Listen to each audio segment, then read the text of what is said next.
किसी जंगल में एक शेरनी रहती थी जिसके 2 बच्चे थे। वो अपने दोनों बच्चों से बहुत प्यार करती थी। जब तक बच्चे छोटे थे तब तक शेरनी रोजाना उन्हें दूसरे जानवरों का शिकार करके लाती और खूब पेट भर कर उन्हें खिलाती। पर जब बच्चे थोड़े बड़े हुए तो उसने उन्हें भी शिकार पर ले जाना चाहा ताकि उन्हें भी शिकार करना आए।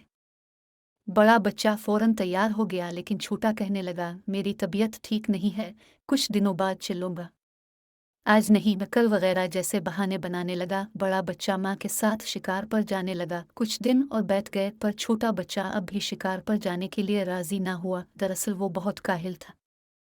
वो सोचता था कि जब बैठे पे खाने को मिल जाता है तो मैं मेहनत क्यों करूं।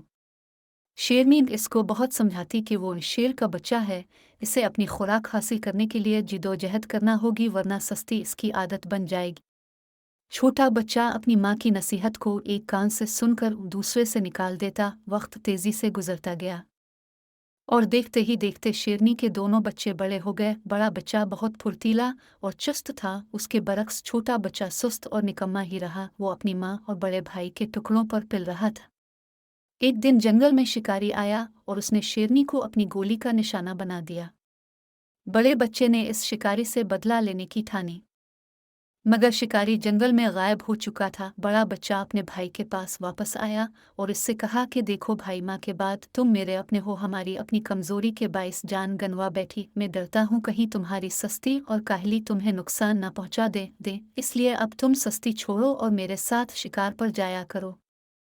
यह सुनकर छोटा शेर गुस्से से भड़क उठा और धाड़ कर बोला, तुम मुझसे हसद करते हो, मेरी परवाह मत करो, मुझे खुदा ने पैदा किया है, वही मेरी हिफाजत करेगा, वही मुझे रिस्क देगा। इस पर शेर बोला, बेशक खुदा राज़िक है, इसने सबको पैदा किया और वही सबको रिस्क भी देता है, पर साथ ही वो ये भी कहता है कि तुम मेहनत करो, इसका फल मैं तुम्हें दूंगा। जब तुम रिस्क के लिए मेहनत नहीं करोगे तो वो तुम्हें रिस्क कहाँ से देगा। इस पर छोटा शेर बोला, मुझे ये नसीहत देने की ज़रूरत नहीं, मैं अपना अच्छा बुरा खूब समझता हूँ।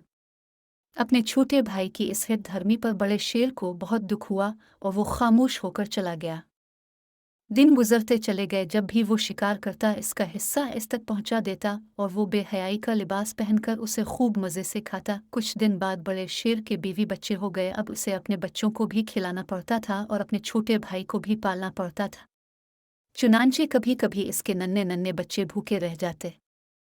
बच्चों को भूख से तड़पता देखकर रफ्ता रफ्ता बड़े शेर ने अपने छोटे भाई की बुरी आदतों से तंग आकर इसको इसके हाल पर छोड़ दिया। अब छोटा शेर भूखा रहने लगा, वो खा खाकर सुस्त हो गया था। शिकार की इसमें हिम्मत न थी। छोटे मोटे खरगोश, गीदड़ और लोमड़ी जैसे जानवर गुजरते, वो उन्हें हड़प कर जाता, फिर भी उसका पेट नहीं भरता था।